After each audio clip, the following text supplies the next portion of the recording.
तहसीलदार विजय चव्हाण यांना लाचलुचपत प्रतिबंधक खात्यानं काल 6,40,000 रुपयांची लाच घेताना पकडलं आणि याबद्दल सविस्तर आपण मित्रांनो या व्हिडिओच्या माध्यमातून माहिती बघू। नमस्कार मित्रांनो, मी कृष्ण गोडसे पुन्हा आपल्या या चॅनलमध्ये आपलं स्वागत करतो।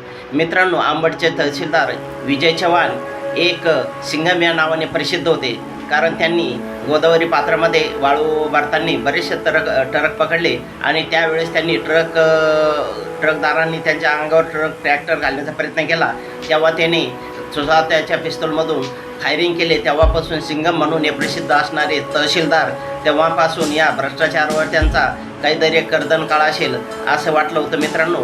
पण काल 2 दिवसापूर्वी त्यांच्यावर अचानक ACBने छापा टाकला आणि 6,40,000 रुपये रोकड लंपच घेताना स्वीकारले मित्रांनो।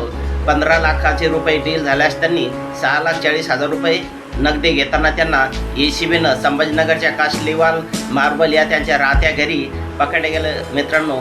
आणि याची चर्चा सध्याच्या काळात पूर्ण जिल्ह्यामध्ये किंवा महाराष्ट्रामध्ये होते मित्रांनो। महसूल खात्यामध्ये सर्वात जास्त भ्रष्ट जर अधिकारी कोणी असेल तर तहसीलदार, आणि याची चर्चा आता पूर्ण महाराष्ट्रात होते मित्रांनो। आपण बघित असलेल महसूल मंत्री चंद्रशेखर बावनकुळे यांनी सुद्धा त्यांचा एक सत्कार केला होता आणि एक उत्कृष्ट अधिकारी म्हणून त्यांना गौरवलं केलं होतं। पण कोणता जरी एक अधिकारी आले असतील मित्रांनो, ज्या ठिकाणी रुजू झालं तेव्हा तो एक नवीन छाप पडावे म्हणून सैनिक आपला खणखर बाणा त्या ठिकाणी दाखवत राहतो आणि ते वाळू माफिया असेल, मुरुम माफिया असेल किंवा कोणते तरी अवैध धंदे करणारे असेल त्यांच्यावर एक छाप टाकण्याचा प्रयत्न करतो मित्रांनो।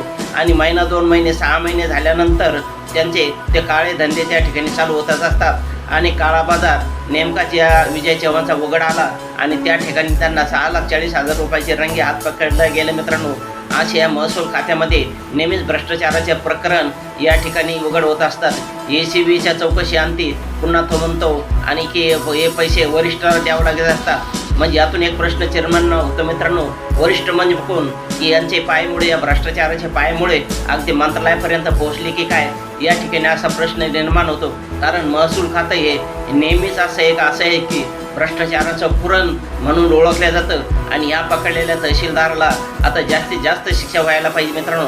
कारण जेणेकरून पुन्हा एखादा अधिकारी असेल तर भ्रष्टाचार करणार नाही मित्रांनो। या अधिकाऱ्याला 1.5 लाख रुपये पगार असताना एक सर्वसामान्य जनतेकडून मोठ्या प्रमाणात लुबाडणूक, शेतकऱ्याकडून लुबाडणूक हे तहसीलदार लोक करत असतात मित्रांनो। आपण बघितलं असेल 2 वर्षापूर्वी सुद्धा अतिवृष्टीच्या काळामध्ये एक बऱ्याचशा प्रमाणात मोठा भ्रष्टाचार या अंबड तहसीलच्या विभागामध्ये झाला होता आणि त्यावेळेस बरेचसे तलाठी निलंबित झाले होते, काही फरार झाले होते, काही अटक झाले होते।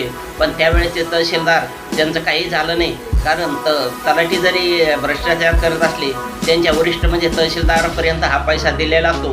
त्यामुळं हा पैसा कुठून कुठपर्यंत जातो याचे आपल्याला याच्यातून खात्री पडते मित्रांनो, की हे पूर्णचे पूर्ण तलाट्यापासून तर अगदी एक मंत्रालयापर्यंत जेवढे महसूलचे अधिकारी असतात त्यांच्यापर्यंत हा पैसा गेलेला असतो।